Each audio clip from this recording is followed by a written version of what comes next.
Tunisia, May 1943. The Afrika Korps has surrendered. 250,000 German and Italian soldiers are marching into captivity, and the desert is buried under the wreckage of a defeated army. Burned trucks, twisted guns, equipment left to rust under a punishing sun. An American war correspondent named Ernie Pyle walks through it. He is already famous, the man who writes about ordinary soldiers, and he has seen more ruined machines than he can count. But one small vehicle stops him. Flat nose, bucket seats, odd, almost ugly. He climbs in, turns the key, and the little engine coughs to life behind him. Pyle does not know it yet, but he has just driven the vehicle American soldiers will soon be trading their own jeeps to get. 2 jeeps for 1 German bucket car. That was the going rate, or so the men would swear for the rest of their lives. The same army that called this car inferior in every single way would print a manual teaching its troops how to keep captured examples running. Generals would order them confiscated because too many soldiers were stealing them. Nobody was supposed to want this machine. It was built to be cheap, simple, disposable. Instead, it became the one trophy every American wanted to bring home. This is the story of why. The desert did not forgive machines. It swallowed them. By the middle of May 1943, the roads of Tunisia were lined with the corpses of an army. The Afrika Korps, once the pride of the German war machine, had finally broken. More than 200,000 German and Italian soldiers were laying down their weapons, forming long gray columns that stretched toward the coast and into captivity. The men who had chased the British across 1,000 miles of sand were now prisoners, and the equipment they left behind lay scattered across the landscape like the bones of some enormous animal. Ernie Pyle walked among those bones. He was in his early 40s, thin, balding, with a face that looked older than it should have. He was not a soldier, but he had lived like one for months, sleeping in ditches, eating cold rations, learning the particular exhaustion of men who fought for a living. That was his gift. He did not write about generals and grand strategy. He wrote about the private in the foxhole, the mechanic with grease under his fingernails, the boy from Ohio who was frightened and far from home. Millions of Americans read his words at their kitchen tables.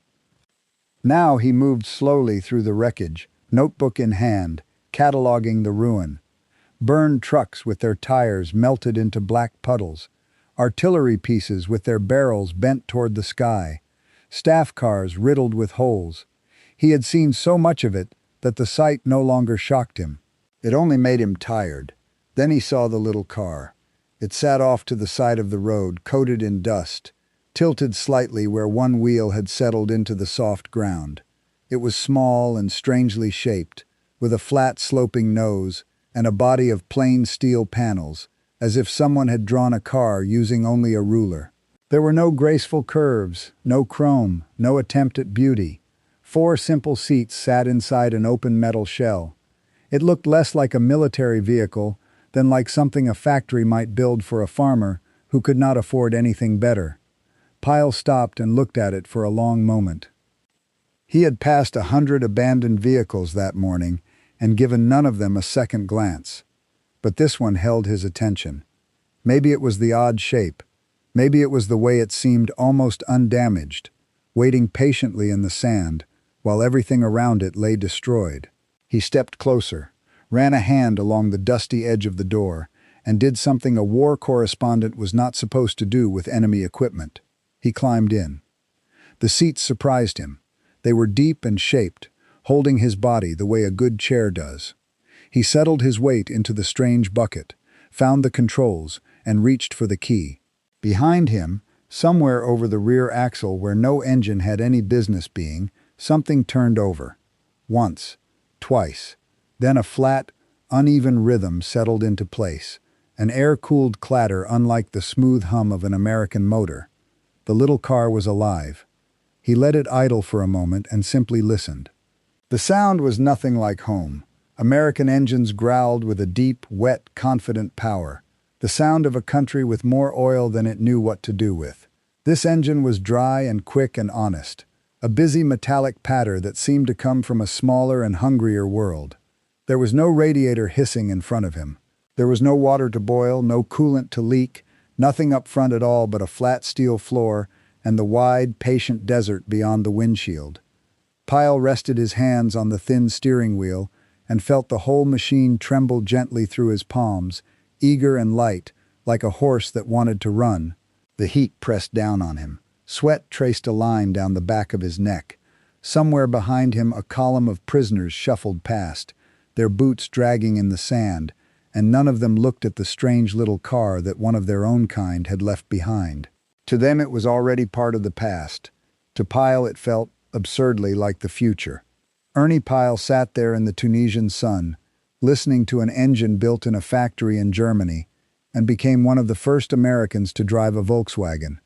He did not know its proper name. Almost no one on his side of the war did. The Germans called it the Kübelwagen, the bucket car, and it had carried their officers across this desert for 2 hard years. To Pyle it was simply a curiosity, an odd little machine worth a paragraph in his next dispatch. He could not have known what he was sitting in. He could not have known that within a single year, the United States Army would print an official manual teaching its own soldiers how to maintain captured examples of this exact vehicle. He could not have known that American generals, men with stars on their shoulders and armies at their command, would grow so frustrated by their troops hoarding these cars that they would issue direct orders to confiscate them. He could not have known that decades after the last shot of the war was fired, historians would still be scratching their heads over a simple, stubborn fact. American soldiers traded their own jeeps to get one of these. The story sounds impossible when you first hear it. To understand why it is true, you have to understand what the jeep meant to an American soldier.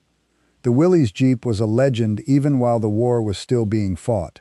It could climb hills, ford streams, haul wounded men, tow guns, and take punishment that would destroy a lesser machine. Reporters called it the vehicle that won the war. Soldiers loved it with the fierce loyalty men reserve for things that keep them alive.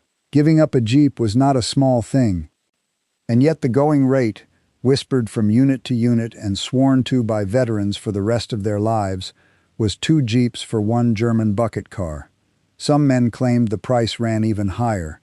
A captured amphibious version, the kind that could actually swim across a river, was said to be worth 3 or 4 jeeps to the right buyer. None of it was ever written into an official ledger. It lived in the memory of the men who were there, in letters home, and in stories told across kitchen tables long after the shooting stopped. The numbers make the whole thing stranger, not clearer. On paper, there was no contest at all. The Willys Jeep carried an engine that produced around 60 horsepower. The little German car managed barely 25. The Jeep drove all 4 of its wheels. The German car drove only 2. The Jeep could drag an artillery piece weighing half a ton up a muddy slope. The bucket car strained to pull anything heavier than a machine gun and its crew. By every measurement a supply officer cared about, by every column and every procurement chart, the American machine was the superior vehicle. The factories told the same story even louder. American assembly lines poured out more than 600,000 Jeeps during the war. German factories, bombed and starved of materials, built barely 50,000 of the little bucket cars. The ratio was roughly 12-1. American industry did not just beat German industry. It buried it. The Jeep won the production war before the first shot was ever fired in anger. So the question hangs there, waiting for an answer.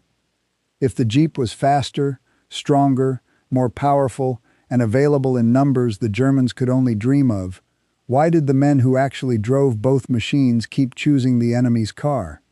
Why did sergeants hide them from inspection? Why did mechanics with unlimited Jeep parts go crawling through wrecked German columns hunting for spare components? Why did a general as hard and practical as George Patton have to sit down and write about the problem in his own diary, complaining that his soldiers were cluttering the roads and burning fuel in vehicles that were never supposed to be there? The answer is not in the horsepower. It is not in the production charts or the procurement reports. The answer lived in the seat of the car, in the way it drove, in the small, stubborn ways it refused to die when everything around it fell apart. It was an answer that no engineer in Washington wanted to hear, and that every soldier in the field understood the moment he turned the key.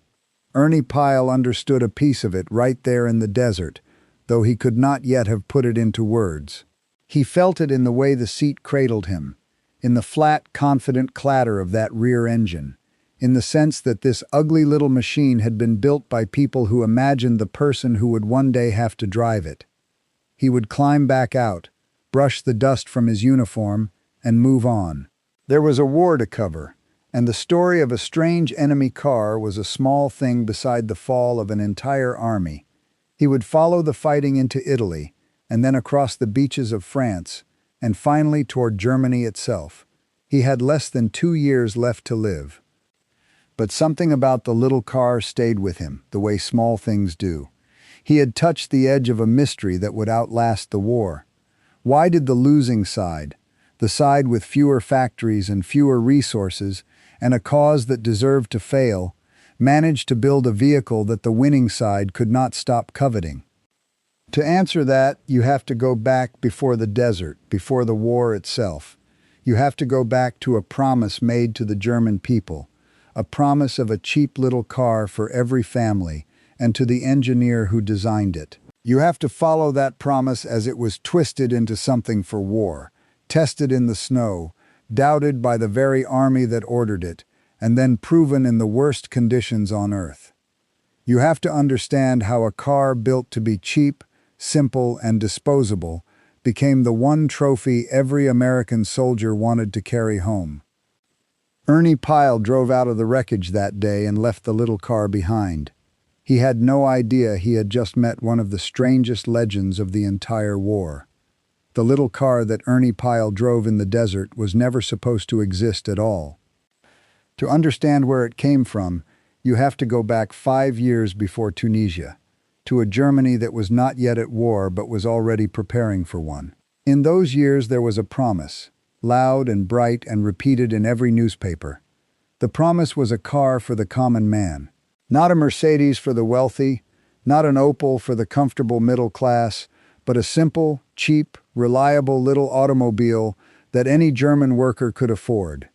They called it the Volkswagen, the people's car. The man who designed it was named Ferdinand Porsche. He was already famous, a brilliant and difficult engineer with a gift for making machines that worked. For years he had dreamed of building a small car for ordinary families, and now he had a patron powerful enough to make the dream real. Adolf Hitler had seized on the idea and made it his own. A car for every German family would prove to the world that the new Germany could deliver prosperity, that the promises of the regime were not empty. It was propaganda cast in steel, and Porsche was the man who would make it run. The scale of the plan was staggering. The factory built to produce the people's car was designed to turn out 1.5 million vehicles every year, which would have made it the largest automobile plant on the face of the earth. A new town rose around it to house the workers, a town that would later be called Wolfsburg. German families were invited to save for their future car through a national program, paying a few marks every week into a special account, stamps in a little book, each stamp a small step toward the car that was coming. By 1939, around 336,000 Germans had signed up and were faithfully paying their marks week after week. Not a single one of them ever received a car. That is the first hard truth buried in this story. The money those families saved did not buy them automobiles. It flowed instead into the machinery of a nation preparing for war. The people's car was a promise the regime never intended to keep for the people. The factory that was supposed to bring them prosperity would soon be building machines of a very different kind, because in September 1939, everything changed. Germany invaded Poland, and the promise of a family car vanished into the smoke of a continent going to war. The invasion of Poland taught the German army a brutal lesson about its own weakness, and the lesson had nothing to do with tanks or guns. It had to do with transport. The German military of 1939 moved on a chaotic jumble of vehicles, a bewildering collection of civilian cars and trucks pressed into uniform. Mercedes staff cars, Opel trucks, Horch command vehicles, motorcycles from a dozen makers. Each brand needed its own spare parts, its own tools, its own trained mechanics, who understood its particular quirks.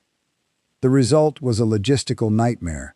A single division might rely on parts from 20 different manufacturers.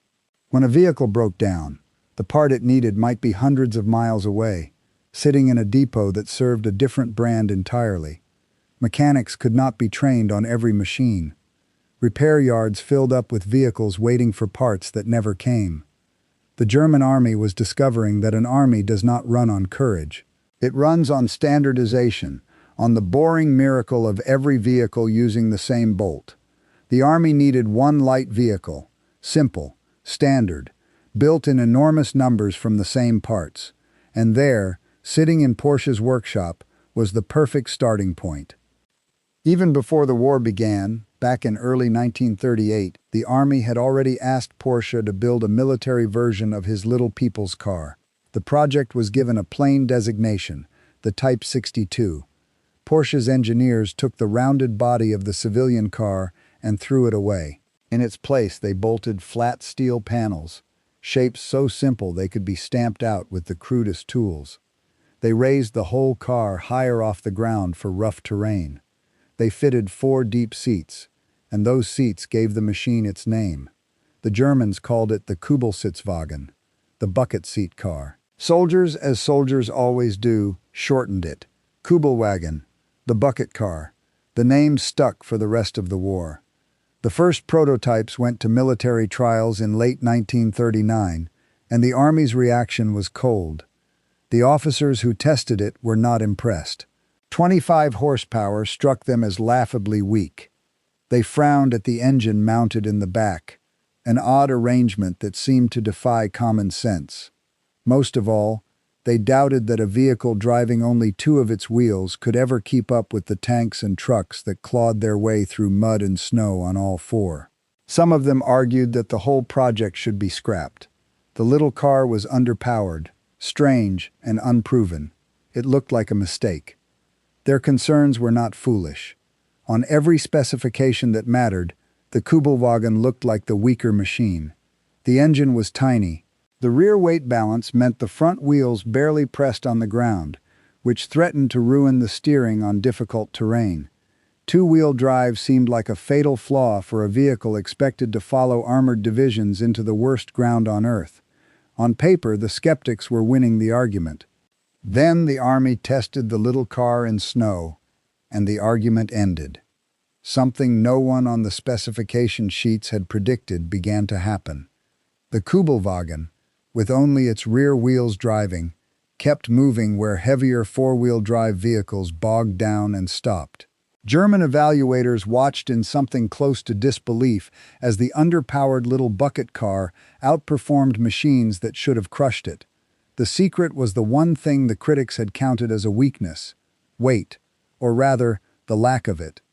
The Kubelwagen weighed only around 725 kilograms. That was more than 300 kilograms lighter than the American Jeep would be. And that lightness changed everything. When the little car got stuck, 4 soldiers could simply lift it out of the hole and set it back on solid ground. When it hit deep snow, its smooth, flat belly let it slide across the surface like a sled, instead of digging itself into a grave the way heavier machines did.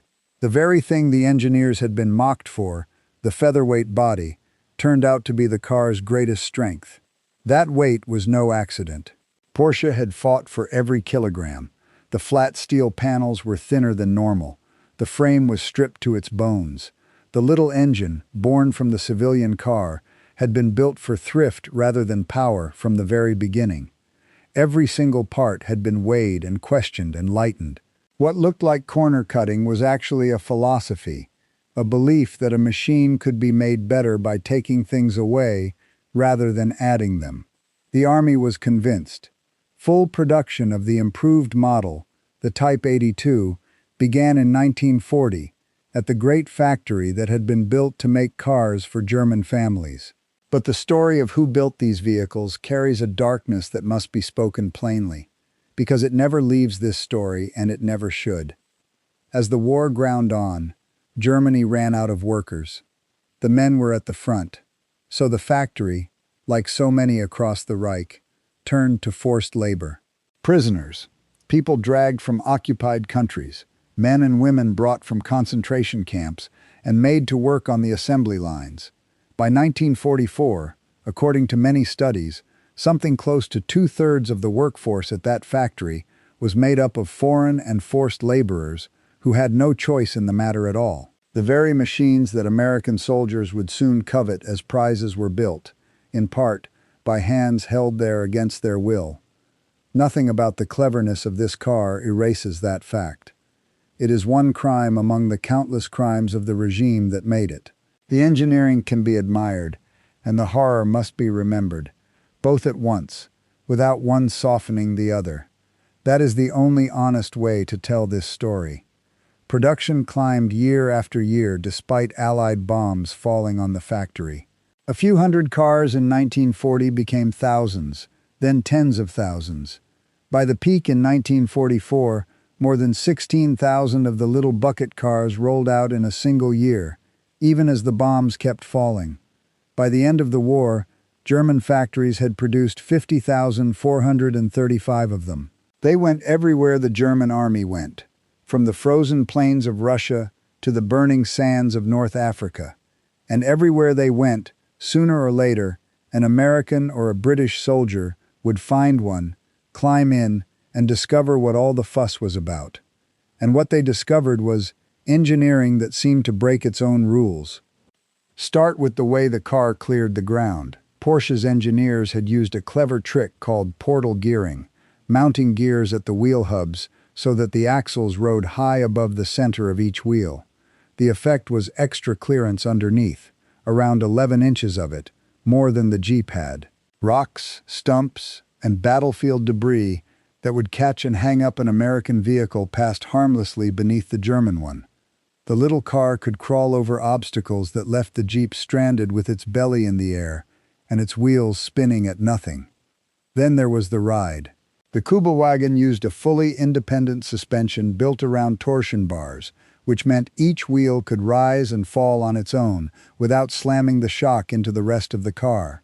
The Jeep, for all its toughness, rode on a more primitive setup that passed every bump straight up through the frame and into the spines of the men inside. After a long day, Jeep crews climbed out sore and rattled and exhausted, while men in the bucket car stepped out far fresher. In a war fought over enormous distances, that difference was not a luxury. It was the difference between arriving ready to fight and arriving beaten down before the fighting even started. Underneath, the car carried its cleverest secret, that smooth enclosed belly, where the Jeep's underside was a tangle of exposed parts waiting to snag on the ground. The Kübelwagen presented a flat, sealed floor to the earth. German engineers called the result the toboggan effect. In sand, in mud, in snow, the car did not dig in and trap itself. It slid forward across the surface, carried by its own lightness and its smooth belly, going places that swallowed heavier machines whole. And then there was the engine, the strangest and most brilliant choice of all. It was air-cooled. There was no radiator, no water, no coolant anywhere in the machine. The little flat four-engine drew air over its own cylinders to keep cool and never needed a drop of water to do its job. To the men who fought in extreme places, this was not a small detail. It was everything. The radiator was the Jeep's beating heart and also its softest target. A single bullet through the cooling system, one hard freeze, one long climb in desert heat, and a water-cooled engine could cook itself to death. The Kübelwagen simply had no such weakness to exploit. There was nothing up front to shoot, nothing to boil, nothing to freeze and crack. The British examined a captured example in 1943, and their official report sniffed at it. They found nothing brilliant worth copying, they said, nothing British industry needed to learn. And yet buried in that same dismissive report was an admission that the little car delivered something like 80% of true four-wheel drive performance, with far less mechanical complexity. The men writing the report could not quite bring themselves to praise the enemy's machine, even as their own words did the praising for them. That contradiction, the gap between what the report said and what the car actually did, was about to be tested in the two most punishing places on Earth. The first was the desert. North Africa was a killing ground for machines. By day, the heat climbed past 50 degrees. By night, it dropped below freezing. Fine sand worked its way into every moving part, grinding engines to powder. Water was so precious that a vehicle with a leaking radiator was as good as dead, its lifeblood evaporating into the dry air. The British lost hundreds of trucks to overheating alone, engines boiling dry under a merciless sun, far from any supply of water. The Kübelwagen lived where those machines died. With no radiator and no coolant, there was no water to boil away. The sand that clogged and killed water-cooled engines simply blew through the little car's air vents. Its sealed belly kept the worst of the grit away from the vital parts, and its thrifty appetite for fuel let it range far out into the desert, away from the supply dumps, in a theater where the side that could travel farthest often won.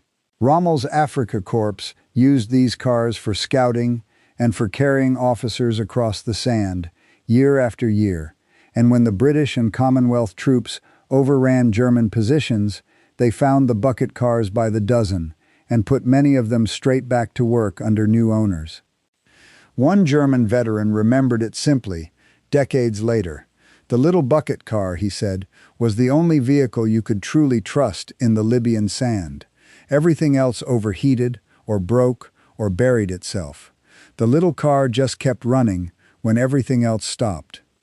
Picture what that meant for the men who depended on it. A scout patrol far out in the dunes, hours from the nearest fuel, the sun hammering down until the horizon shimmered and bent. In a water-cooled vehicle, every mile was a gamble against the temperature gauge, every hill a small prayer that the engine would not boil. In the bucket car there was no gauge to watch, no water to lose, only the dry, patient clatter of the engine behind them and the sand hissing under that smooth belly. A man could stop worrying about the machine and start watching the horizon for the enemy, which was the only thing a scout should have to worry about at all. The car gave him back his attention. In the desert, attention was survival. Then came the other extreme, the frozen hell of the Eastern Front, and the car faced a different kind of death. The Russian winter of 1941 into 1942 was a slaughter of machines before it was a slaughter of men. Temperatures fell past 40 below. At that cold, engine oil turned to thick sludge. Rubber seals cracked and failed. Batteries went dead in hours. Metal itself grew brittle and snapped. The German army lost thousands of vehicles to the cold before a single Soviet shell ever touched them. And the vehicles that died fastest were the water-cooled ones, their radiators freezing solid, the ice expanding until it cracked the engine blocks and turned proud machines into scrap. Once again, the Kübelwagen survived where others died. With no water in it, there was nothing to freeze and crack. German mechanics learned tricks to coax it awake in the killing cold, priming it with volatile starting fuel, cranking it briefly, then switching to normal petrol once the oil warmed enough to flow. The procedures were written into field manuals and taught to drivers all along the frozen front.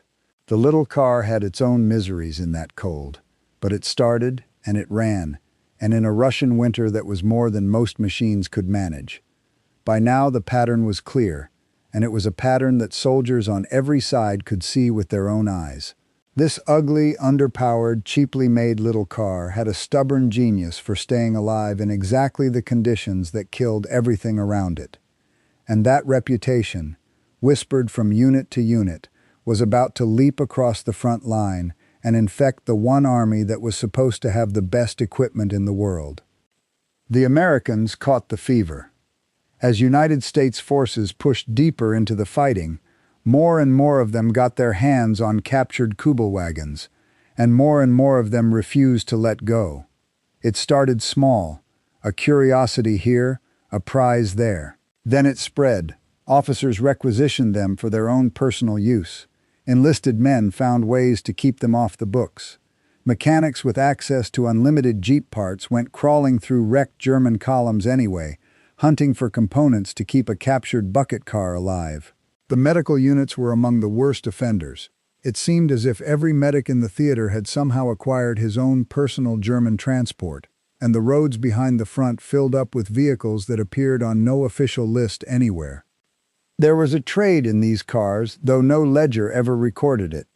A man who captured a good one held something the whole company wanted, and the offers came quickly.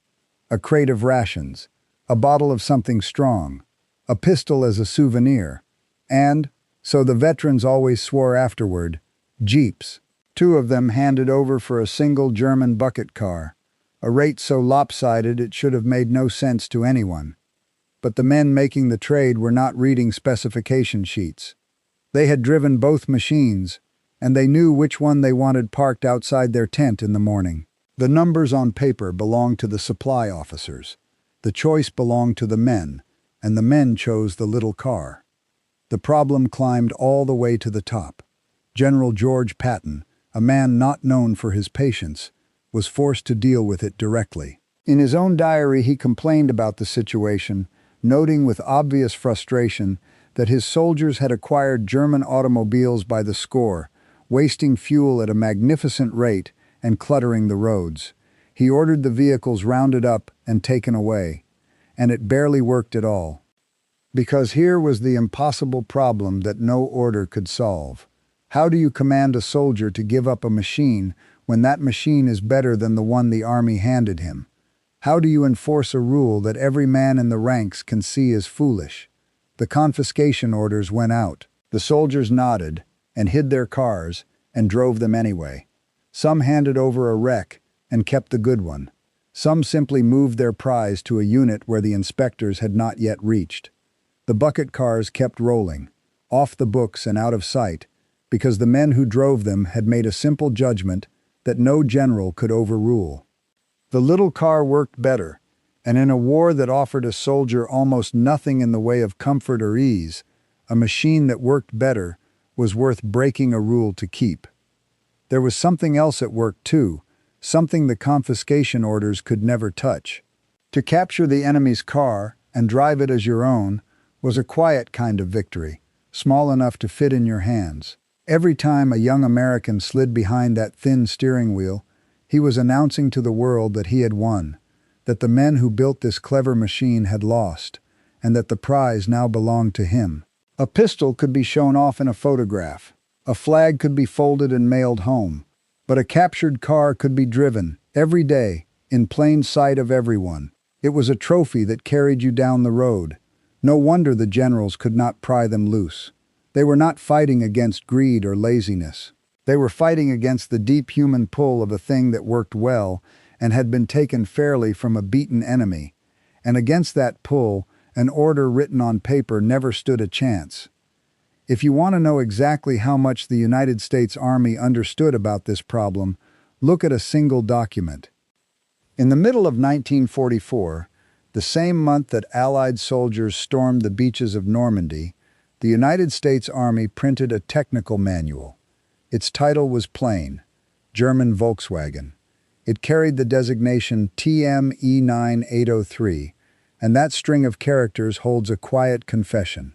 The standard maintenance manual for the American Jeep was numbered TM-9-803. By giving the enemy's car almost the identical number, adding only an E for enemy, the Army was placing the German bucket car on the very same shelf as its own beloved Jeep. Think about what that manual really means. An army does not write maintenance instructions for a vehicle it expects its soldiers to ignore. It does not spend paper and printing and staff time in the middle of the largest invasion in history to explain how to service a machine nobody will drive. The manual ran to dozens of pages. It showed soldiers how to start the car, how to nurse it through cold weather, how to change a tire, how to fix it in the field with the tools at hand. Someone at the War Department, on the eve of the greatest battle of the war, sat down and prepared careful instructions for keeping captured German cars running. They already knew what their soldiers were going to do. They were going to capture these cars and they were going to keep them. The army had simply stopped fighting the tide and started handing out swimming lessons.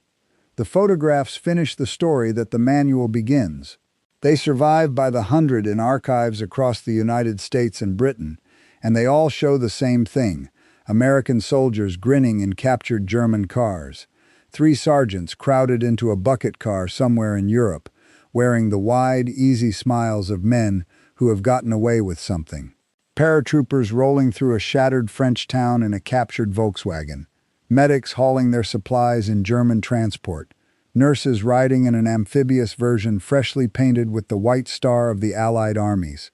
Look closely at those faces, and you understand something the reports never captured. These men were not posing with a piece of enemy equipment for the intelligence officers to study. They were showing off a prize. The captured car was victory you could sit in, victory with an engine and a steering wheel, victory that could carry you down the road in front of everyone you knew. The white star painted over the old German markings said it all. This was ours now. We won, and here is the proof, and it runs beautifully. The bucket car was not the only German machine the Americans coveted, though it was the most common. There was a stranger cousin, the amphibious version, a car that could actually swim. Where the bucket car mastered the land, this one added a folding propeller at the back and drove itself across rivers and lakes under its own power.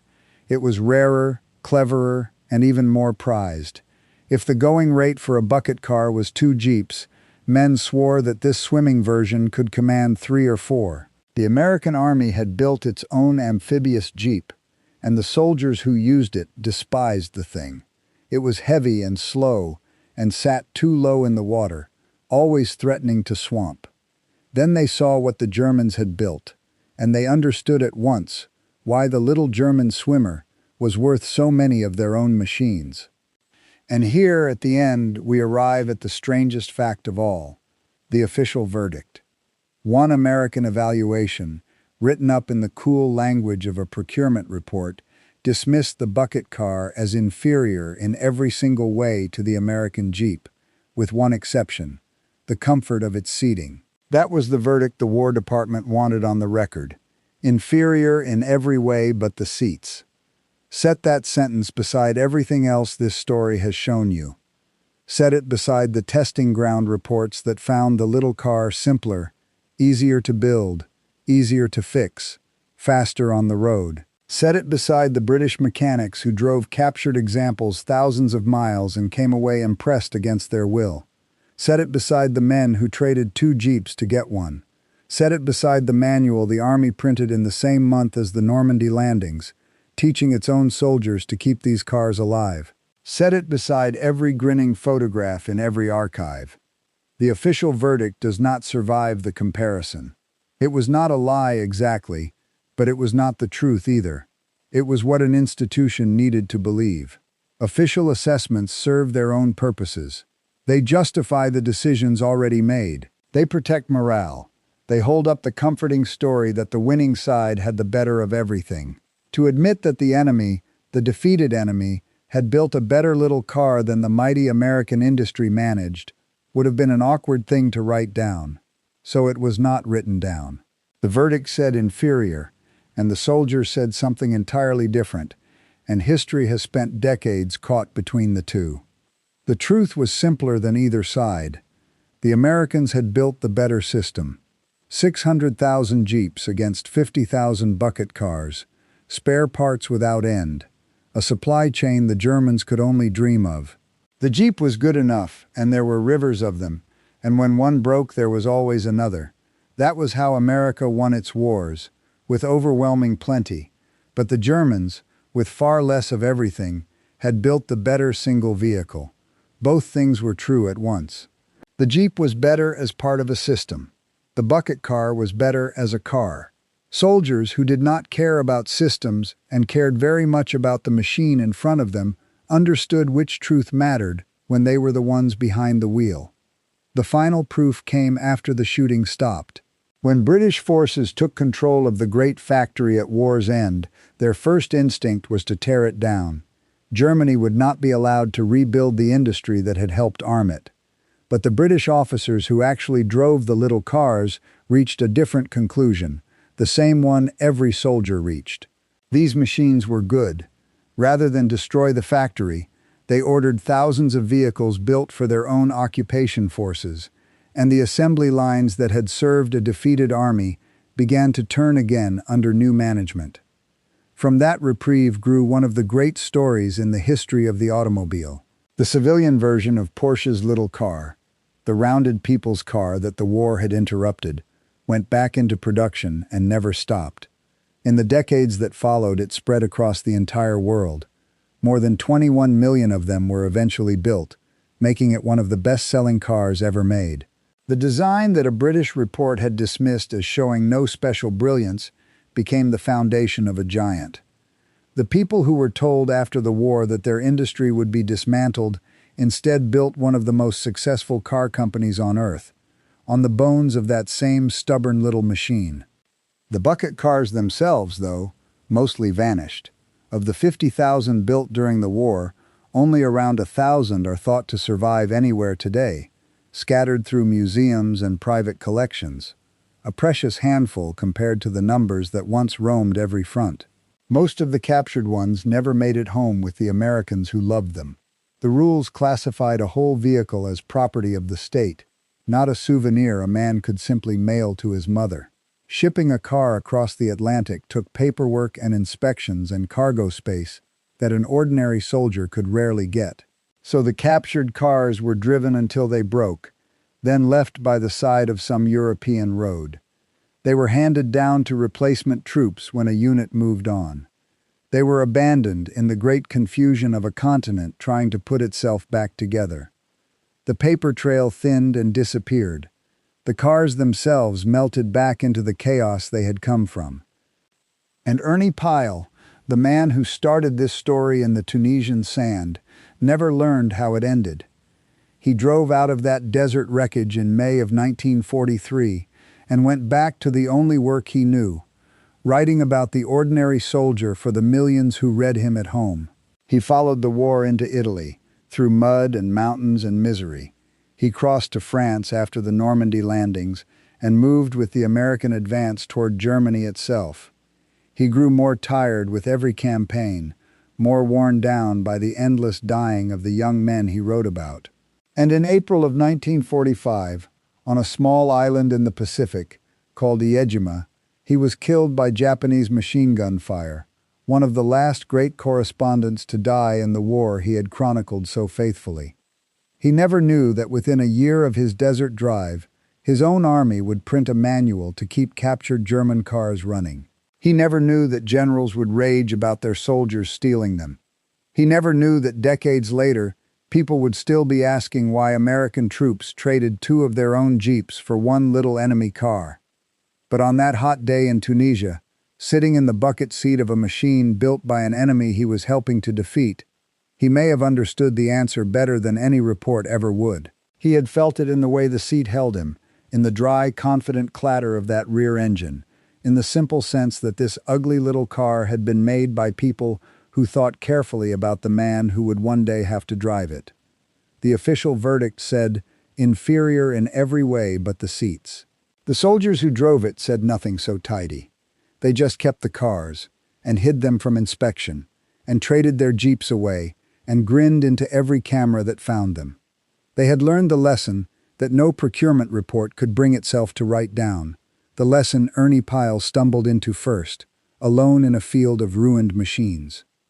Sometimes the enemy builds something better, and sometimes the best vehicle is not the most powerful one, or the one that rolled off the most assembly lines. Sometimes it is simply the one that works, the one that keeps running when everything around it has stopped, the one a tired man is glad to see waiting for him at the end of a very long day.